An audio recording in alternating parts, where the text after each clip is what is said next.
dans le pôle sciences des données. DataValor, donc, est une offre qui est lancée en 2016 par InsaValor et par l'Olivis. Notre objectif, c'est de faciliter le transfert entre le monde académique et l'industrie sur des projets liés aux données. Donc, ça répond aussi en réponse à la volonté du législateur de rapprocher le monde de la recherche au monde économique. Et ça nous permet aussi d'ancrer nos activités de recherche sur des problèmes réels qui sont issus de la réalité. Au sein des DataValor, nous avons du personnel qui facilite le transfert, donc plus exactement des ingénieurs transfert avec une expérience en entreprise qui collaborent avec les chercheurs. Cette offre essaie de structurer les approches un peu plus classiques qui nécessitent un temps relativement long, type 3 ans, donc la FUI, ANR, CIFRE, etc. Mais qui vise aussi des études de courte durée, donc typiquement entre 2 et 6 mois. Et donc c'est sur ce type d'études que je vais concentrer cette présentation.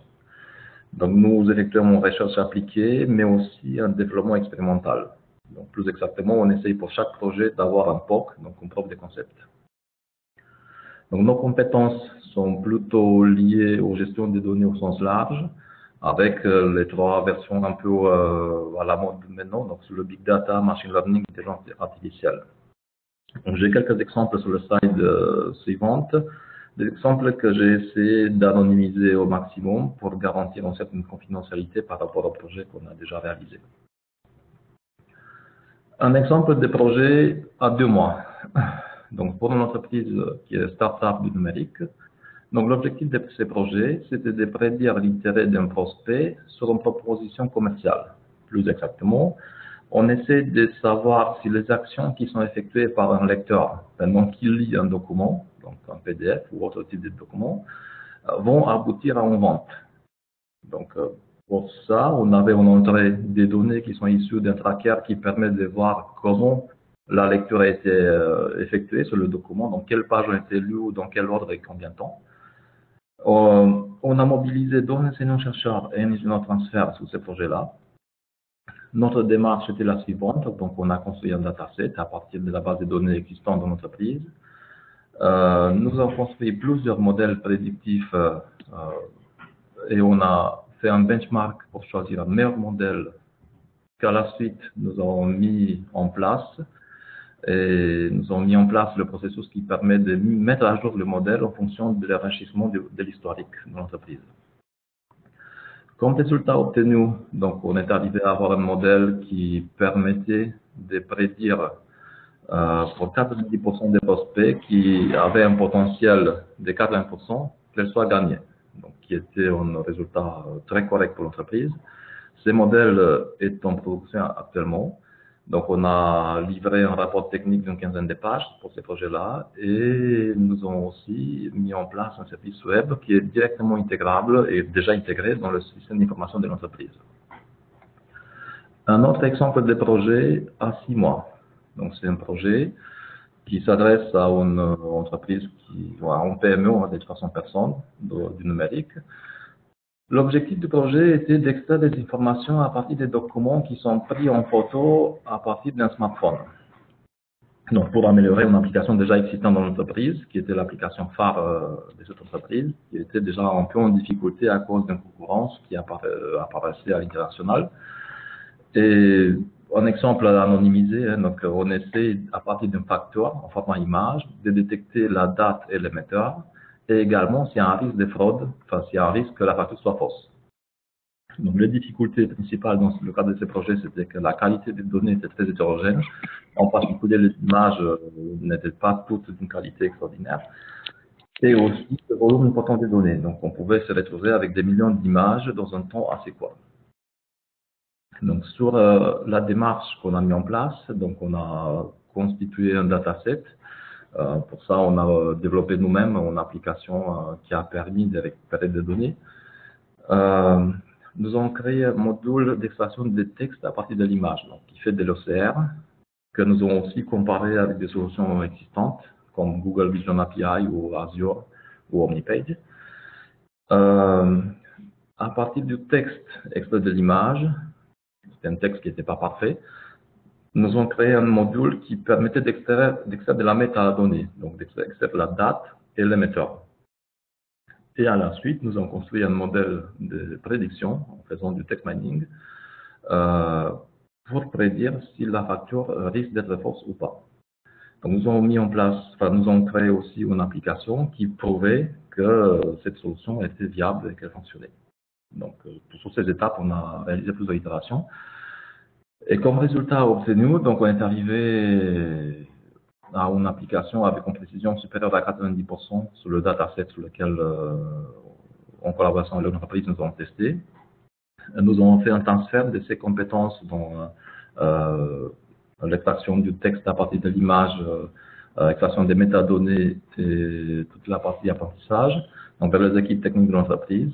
Et comme livrable, donc on a un rapport technique d'une trentaine de pages, un service web qui était directement intégrable dans le système de formation de l'entreprise et qui était aussi utilisable par notre application qui tournait sur smartphone. Comme personnel mobilisé sur ce projet, donc il y avait 4 enseignants-chercheurs, un ingénieur transfert et aussi un stage, un projet de fin d'études INSA de Lyon. Pour l'entreprise, donc en plus de monter en compétences, ça les a permis aussi de se positionner à un bon niveau international par rapport à cette thématique. Et ça les a permis aussi de recruter 2 élèves INSA en CDI à la suite de ces projets comme data scientist. J'ai quelques exemples d'ordre de grandeur des coûts pour ce type de projet, en sachant que ces coûts-là, il est très dépendant du nombre de personnes impliquées, du temps effectif passé sur le projet, etc. Donc pour un projet à 3 mois, à 3 personnes impliquées, donc un exemple, c'est à 35 kg €.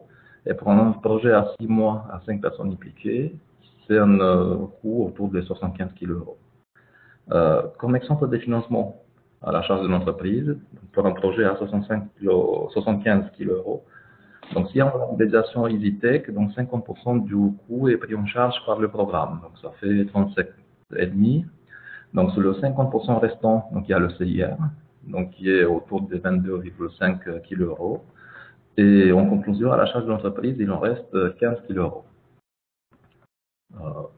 Un autre exemple des coûts, c'est pour un projet un peu plus long, c'est un exemple de thèse chiffres, où il y a, en plus de l'encadrement, il y a aussi une intervention des data valeurs sur toute la plateforme data et sur tout l'apprentissage.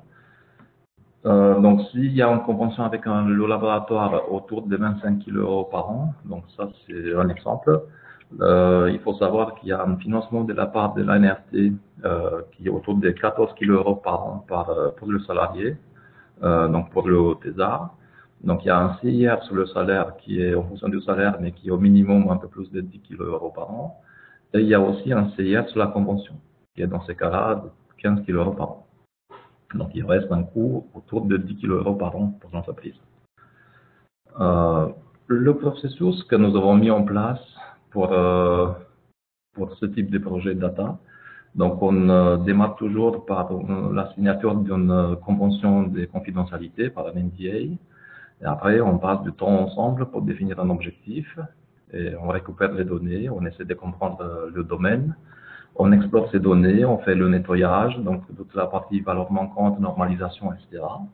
Et après, il y a une partie apprentissage et validation, et tout ça de manière itérative, avant d'arriver à mettre un modèle en production. Si on essaye d'estimer l'effort qu'on passe, ou le temps qu'on passe sur les différentes étapes, on voit que sur nos projets, on passe beaucoup de temps en réalité sur la partie qui n'est pas forcément l'apprentissage, qui est plutôt la partie récupération des données, la compréhension du domaine, l'exploration et le nettoyage. Donc c'est cette partie-là qui prend beaucoup de temps de notre côté. J'ai aussi quelques autres exemples de projets, donc un exemple dans le BTP, par exemple, où on s'est posé le problème de prédire le type de sol au moment du forage en fonction des données issues des capteurs qui équipent un tunnelier ou une foreuse. Donc c'est juste pour montrer un exemple des projets un peu différents. C'était des projets à 6 mois et on a livré pareil des rapports sous forme de documents, donc d'une vingtaine de pages, et une application qui permettait, soit en temps réel, de détecter le type de prédire le type de sol, soit de faire une étude a posteriori pour construire le modèle géotechnique du sol.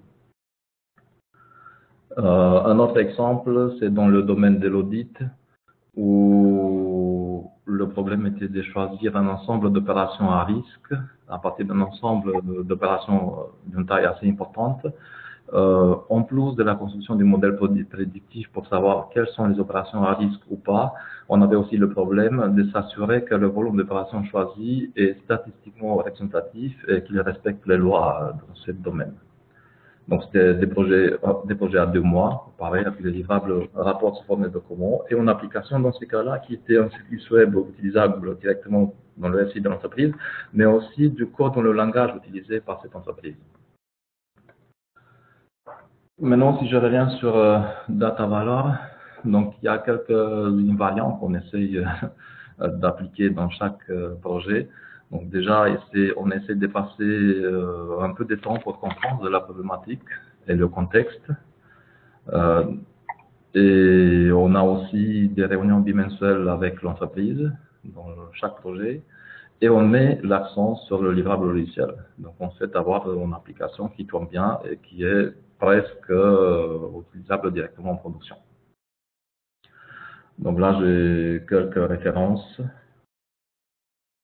Et pour la suite, donc si vous souhaitez savoir plus et si vous avez un projet lié à la data, donc vous pouvez nous contacter à cette adresse email, donc datavalor@teamsavalor.fr. Et donc j'ai quelques liens utiles sur ce slide-là. Et je pense que j'ai fini, peut-être un peu trop tôt, mais ça permettra d'avoir des questions. Merci beaucoup. Donc, c'est effectivement, je pense, une offre très ciblée et très utile pour pouvoir traiter des datas qui dorment dans les entreprises. Donc, si maintenant vous avez des questions, vous n'hésitez pas à les poser par chat. Donc, le slide set de Vassil est très pratique. Vous l'aurez en copie, donc vous aurez tous les liens permettant de contacter IMSAValor pour pouvoir, le cas échéant, essayer de construire avec IMSAValor et DataValor un projet. Donc, a priori, pour le moment, donc sur la ligne de chat de ce webinaire, il n'y a pas de questions. C'est sans aucun doute que l'exposé de Vassil était très clair, très illustré, très concret, très pratique. Donc, eh bien, je crois que nous allons clore ce webinaire. Et donc, voilà, la prochaine étape, donc vous recevrez d'ici quelques jours les slides et vous aurez aussi la possibilité de revoir ce webinaire sur la chaîne YouTube du site Minergie. Vous avez l'icône YouTube en page d'accueil de notre site. Bonne journée à tous. Merci beaucoup. Et merci encore à Vassil pour cet exposé très pratique et très concret, très utile. Merci. Au revoir. Merci à tous. Au revoir.